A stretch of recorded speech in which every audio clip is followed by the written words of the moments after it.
মাইরি, বউ এখনো আসছে না কেন? উফ, পেটের ভিতরে ইঁদুর কিলবিল করে দৌড়াচ্ছে। ও মায়া গো মায়া, স্বামী তোমার আবার কি হলো? এরকম অনন করে বারবার ঘুরছো কেন?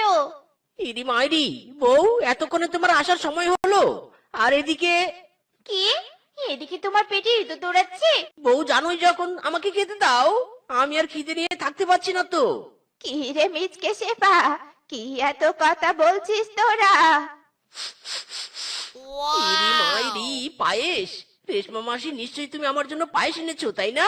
দাও দাও, এখনই আমি সব সাবার করে দিচ্ছি। বলছিস তুই? খাস নে, খাস রে তারা। মিসকে বাঁচতে হলে পালাতে হবে, পালা। হাড্ডি চালিয়ে কাটছি, ধরুন ধরুন ওকে। আরে মাথা ব্যথা, খাবার আমার ঘুমের ওষুধ, খাবার ছাড়াই আমার হয় না। আহ, মাংস বানর, কোথায় গেলি রে? কে স্বামী বাড়িতে নেই তো কি হচ্ছে? আমি তো আছি, চলো আমি তোমাকে খেতে দিচ্ছি। সেই স্বাদ হয়েছে বৌদি, এরকম সুস্বাদু খাবার রান্না করলে দাওয়াত দিতে ভুলবে না রে। খিদে পেয়েছে, তোমার হাতে রান্না খাবো বলে কাজ থেকে ছুটি নিয়ে এলাম। দাও দাও, তাড়াতাড়ি খেতে দাও। আরে বাস, পান্তা ভাত!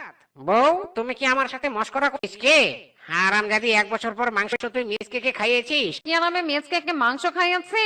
একে দাওয়াত দিয়েছিলি? একে তো ভালো মন্দ রে হারামজাদা থাম।